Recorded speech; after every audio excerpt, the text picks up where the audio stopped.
মঙ্গলবারের ভোর, চারিদিকে তখনও পুরোপুরি আলো ফোটেনি। গ্রামের মানুষ কেউ জানতো না, আর কয়েক মুহূর্তের মধ্যেই একটি নির্জন কলাবাগান থেকে বেরিয়ে আসবে এমন এক ভয়ঙ্কর রহস্য, যা কাঁপিয়ে দেবে পুরো মুর্শিদাবাদকে। কলাবাগানের মাটিতে পড়ে আছে এক যুবকের নিথর দেহ।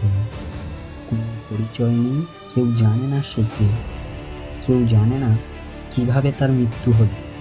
আর সবচেয়ে ভয়ঙ্কর প্রশ্ন, এটা কি স্বাভাবিক মৃত্যু নাকি সুপরিকল্পিত খুন? ভিডিওর শেষ পর্যন্ত থাকুন, কারণ আজ আমরা জানাবো কিভাবে প্রথমেই দেহটি উদ্ধার হলো, কেন একসঙ্গে পৌঁছে গেল 3টি থানার পুলিশ, আর কেন এই ঘটনাকে ঘিরে তৈরি হয়েছে গভীর সন্দেহ। তাহলে শুনুন, ঘটনাটি মুর্শিদাবাদে ইসলামপুর থানার অন্তর্গত রায়পুর কালীতলা মাঠ সংলগ্ন একটি কলাবাগান।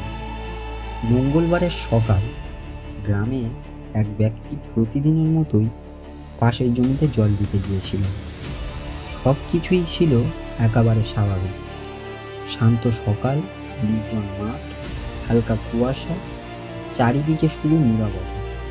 কিন্তু সেই নীরবতা কয়েক সেকেন্ডের মধ্যেই ভেঙে পড়তে চলেছিল। জমিতে জল দিতে দিতেই হঠাৎ তার চোখ যায় পাশের কলা বাগানের দিকে। প্রথমে তিনি বুঝতে পারেননি, দূর থেকে মনে হয়েছিল হয়তো কেউ পড়ে আছে অথবা কেউ অসুস্থ হয়ে বসে রয়েছে। কিন্তু কৌতূহলবশত একটু এগিয়ে যেতেই তার বুক কেঁপে ওঠে। মাটিতে লুটিয়ে পড়ে আছে এক যুবক, একদম নিথর, নড়াচড়া নেই, কোনো সাড়া নেই। আর তখনই তিনি বুঝতে পারেন যুবকটি আর বেঁচে নেই। ভয়ে চিৎকার করে ওঠেন তিনি, আর তার চিৎকারে শুনে ছুটে আসেন আশেপাশের গ্রামবাসীরা। মুহূর্তের মধ্যেই খবর ছড়িয়ে পড়ে চারিদিকে। গ্রামবাসীরা ভিড় জমাতে শুরু করেন, কিন্তু সবাই একটা কথাই বলছিলেন, এই ছেলেটাকে তো আগে কখনো দেখিনি। এলাকার অনেকেরই দাবি, মৃত যুবককে তারা আগে কখনোই দেখেনি। মানে সে কি বাইরের লোক? আর যদি বাইরের লোক হয়, তাহলে সেই নির্জন কলাবাগান এলো কিভাবে? খবর দেওয়া হয় স্থানীয় থানা।